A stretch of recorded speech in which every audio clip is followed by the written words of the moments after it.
Nous rentrons dans le débat qui nous préoccupe sur la manière dont vous allez gérer la baisse des dotations. Tenez-vous un langage de vérité, Stéphane Baudet, à vos administrés?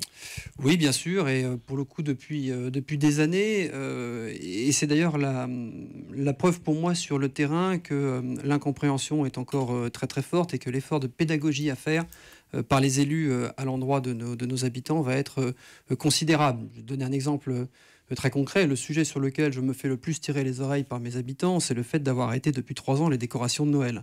Et quand je me dis que les habitants ont du mal à comprendre l'arrêt de cette dépense qui était quand même de plus de 80 000 euros pour seulement 3 semaines d'illumination par rapport à l'ensemble des enjeux que nous avons face à nous, je me dis que très souvent, parce que vous savez, les hommes politiques sont là pour prendre des décisions, mais il faut aussi que les habitants puissent les comprendre et parfois les accompagner. Et quand on en est à prendre ces décisions-là, c'est aussi pour éviter de venir taper sur les impôts, vous l'évoquiez, sur les tarifications. Les habitants ne pensent pas suffisamment qu'en réalité, ils ne payent qu'un tiers ou un quart de la cantine, que c'est l'ensemble de la collectivité qui paye le reste, et que donc, tant qu'on peut aller sur ce type d'économie-là, ça vaut le coup. Et pour autant, ça n'est pas encore compris. Donc autant vous dire que la marche, comme dirait François Baroin, est en effet assez haute à atteindre. Les décorations de Noël, c'est un exemple très concret, ce qui signifie que vous allez comme ça toucher les postes de fonctionnement qui touchent clairement le quotidien de vos administrés, et vous y serez obligé. Mais on n'a pas le choix. Donnez-nous quelques exemples. Alors, vous parlez de la cantine, d'abord un chiffre pour que chacun comprenne.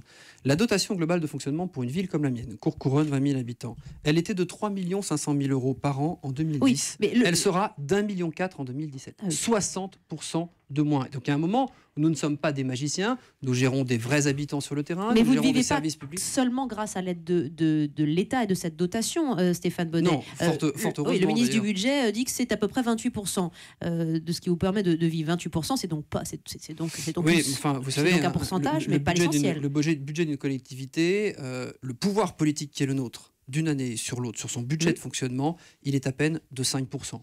Le reste, qu'il s'agisse de l'électricité, des dépenses courantes, de la cantine, de l'ensemble des services publics, notre impact réel politique, sauf à changer les choses sur des années et des années, est très très faible. Et donc à chaque fois que vous variez, il faut quand même savoir, à Courcouronnes par exemple cette année, nous en sommes à aller chercher ou à nous rapprocher de la loi, ne serait-ce que sur le chauffage dans nos équipements.